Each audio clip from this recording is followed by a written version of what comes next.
فلمیں تو آپ بڑی دیکھتے ہیں، لیکن آج میں آپ کو ایک فلم ریکمینڈ کرتا ہوں۔ میں کہتا ہوں کہ اس صدی کی سب سے بڑی مووی ہے یہ۔ انڈین سینما کو آپ جتنا مرضی برا کہیں، جو مرضی کہیں، لیکن یہ جو مووی میں آپ کو ریکمینڈ کروں گا یہ صرف اور صرف اسٹوڈنٹس کے لیے اور ایک ہارڈ ورکر آدمی کے لیے ہے کہ جو محنت کے بلبوتے پہ کچھ بھی کر سکتا ہے۔ تو فلم کا نام ہے 12 کلاس فیل، مطلب 12ویں کلاس فیل۔ تمام سٹوڈنٹس پوری دنیا میں جو طالب علم ہیں، میں ریکمینڈ کرتا ہوں کہ یہ مووی دیکھیں۔ میرا خیال ہے کہ یہ مووی دیکھنے کے بعد آپ کی جو محنت کرنے کی حص ہے نا، اس میں 110% اضافہ ہو جائے گا۔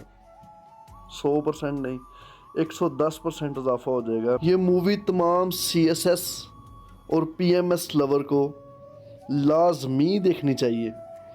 جن لوگوں کا یہ خواب ہے کہ ہم نے CSS کرنا ہے، ہم نے PMS کرنا ہے، تو ان کے لیے سبق یہ ہے کہ آپ نے گھبرانا نہیں ہے۔ جیسے بھی حالات ہوں آپ نے گھبرانا نہیں ہے۔ آپ پاس ہوں، آپ فیل ہوں، لیکن آپ نے کیا کرنا ہے؟ ری سٹارٹ کرنا ہے۔ کیا کرنا ہے؟ ری سٹارٹ۔ اور اللہ تعالیٰ جو بندہ محنت کرتا ہے نا، جو واقعی محنت کرتا ہے، اس کی محنت کو رائے گاں نہیں جانے دیتا۔ پھر یہ مووی دیکھنے کے بعد نا آپ کو علامہ اقبال کا ایک شعر یاد آئے گا کہ انہوں نے شاید یہ ایسے نوجوانوں کے لیے اور ایسے وقت کے لیے یہ شعر لکھا تھا کہ کوئی قابل ہو تو ہم شانے کہیں دیتے ہیں، ڈھونڈنے والوں کو دنیا بھی نہیں دیتے ہیں۔